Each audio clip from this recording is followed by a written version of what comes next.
C'est une question qui traverse bien des esprits après une épreuve de vie difficile.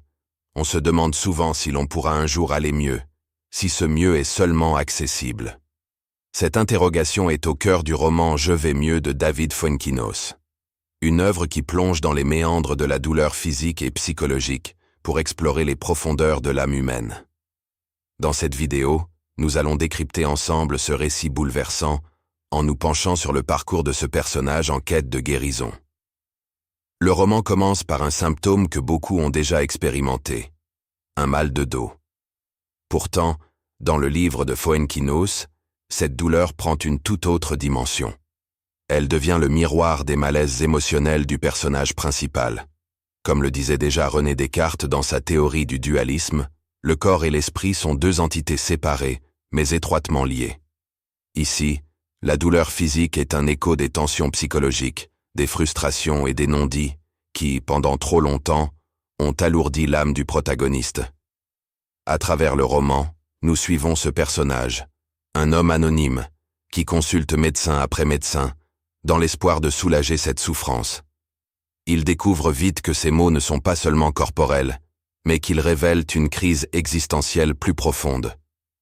David Fuenquinos, avec son écriture subtile et légère, nous montre comment ce mal de dos devient une métaphore de la vie elle-même, parfois lourde, pleine de contraintes et de douleurs latentes qu'on ose affronter.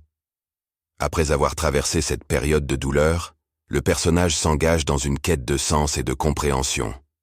Comme disait le philosophe Nietzsche, « Ce qui ne me tue pas me rend plus fort ». Le personnage principal, au fur et à mesure des pages, se rend compte que pour guérir véritablement, il doit affronter ses blessures intérieures, ses frustrations professionnelles, ses conflits familiaux et surtout ses regrets personnels. On peut faire un parallèle avec l'histoire de Viktor Frankl, un psychiatre autrichien et survivant des camps de concentration. Dans son livre « L'homme en quête de sens », Frankl raconte comment il a trouvé la force de survivre en donnant un sens à sa souffrance. De la même manière, le personnage de Je vais mieux commence à reconstruire sa vie en changeant son regard sur ses douleurs.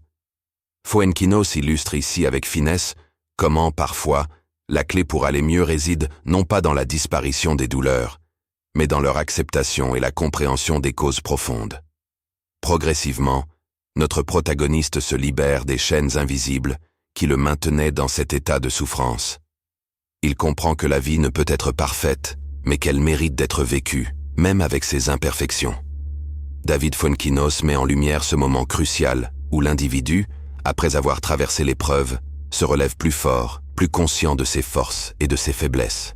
Comme le disait Albert Camus, au milieu de l'hiver, j'apprenais enfin qu'il y avait en moi un été invincible.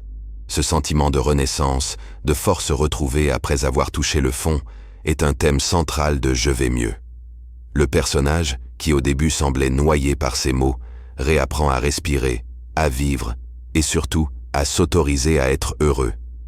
Finalement, Je vais mieux est bien plus qu'une simple histoire de douleur et de guérison.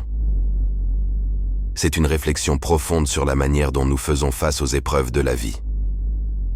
David Fuenquinos nous invite, à travers ce personnage anonyme et pourtant si proche de chacun d'entre nous, à repenser notre rapport à la souffrance. Peut-on vraiment guérir sans accepter ses faiblesses, sans comprendre ce qui nous blesse profondément? Et vous, face à vos propres douleurs, physiques ou psychologiques, comment réagissez-vous? Pensez-vous que la guérison est avant tout un processus intérieur, un travail sur soi? Réfléchissez-y et n'oubliez pas, parfois, le chemin vers la guérison est plus important que la destination elle-même.